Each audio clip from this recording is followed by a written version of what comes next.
Welcome to Inside Gaming, I'm Brian, it's the Weekend Roundup. You probably heard the story earlier this week about a bug in Anthem crashing PS4s. Well, BioWare says they're not gonna fix it until next week, because who needs a functioning console anyway? BioWare's head of live service, Chad Robertson, said in a tweet that they've identified several causes for the power down crash that some PS4 users were seeing. He added that fixes for the top issues will be in a patch next week. He added that if your game crashes and the PS4 doesn't respond, just manually power it down and restart, and there's no risk of damage. Not so sure about that. They can corrupt some save files in your hard drive. He also said they haven't yet seen a case of Anthem bricking a console. Woo! What a relief! But those weren't all the Anthem bugs this week. A Reddit user named Yeetlord Supreme, oh, that was my grandmother's name, noticed something else screwed up. A level 1 Defender rifle pumps out just as much damage as a level 45 Masterwork rifle. So not only will Anthem crash your PS4, it also gives you the best weapon to start with, so there's no point in playing the game.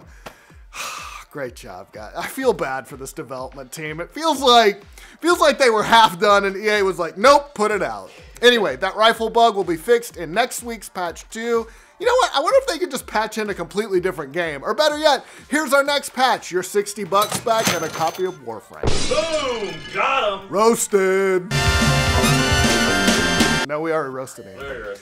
We all got excited when CD Projekt Red announced that they'd be showing off Cyberpunk 2077 at E3 this summer, which led to speculation that we might finally get a release date for the game after all these years. Well, a new video from the developer poured cold water on all of that. The video, it's on the PlayStation YouTube channel. They interview members of the team about the development of the game, but then at the end, the narrator, who kind of sounds like Geralt, tells us Cyberpunk 2077 may no longer be the mystery it once was, but work on it is far from over. That kind of sounds like Batman now. That just that's the Batman that like shows up and you're like, no, I'm just gonna keep robbing the bank, Batman, thanks. Yeah, you're just a guy who went to high school with Batman. Anyway, the Geralt Batman voice added that the game will be released when it's ready.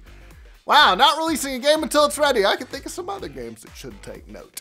Those of us who are fans of Naughty Dog and post-apocalyptic lesbians making out have been looking forward to The Last of Us 2, which Sony has been promoting, but we still haven't gotten a release date yet. Well, maybe that has changed. A Peruvian retailer called Law Gamers, wasn't that the Cliffy B game that got shut down? They put out some promotional material for the game, and at the bottom was an actual release date.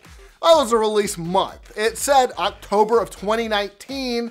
It did look kind of official, but we've seen fake leaks like this before. But you know what? We're not too good to pass these on. We'll do it. Given how long it's been in development, October, it's not that out of the question. Sure, I can see October. It's been a while. Aaron can see it too, so it's confirmed.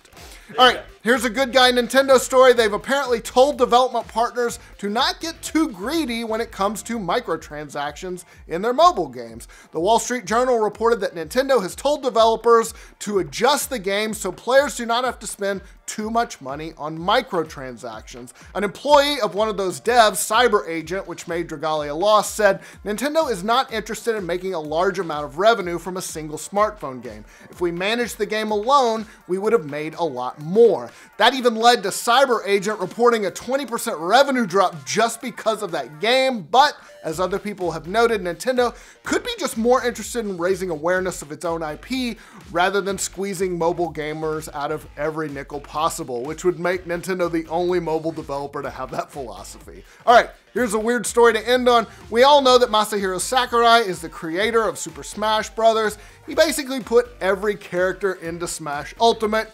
Cue the never ask me for anything ever again meme. All right, we're back. Well, it turns out the guy does not know the meaning of the phrase sick day. Literally. In an interview with Nintendo Dream, translated by Nintendo Everything, Sakurai said that he suffered from stomach problems during development of Ultimate, but instead of taking days off, he went to work with an IV drip. The interviewer then asked if he was serious, and Sakurai responded, "I guess I'm a hard worker," and then laughed. Dude, Yeah, you are. I took a half day off once because a bird flew into our building.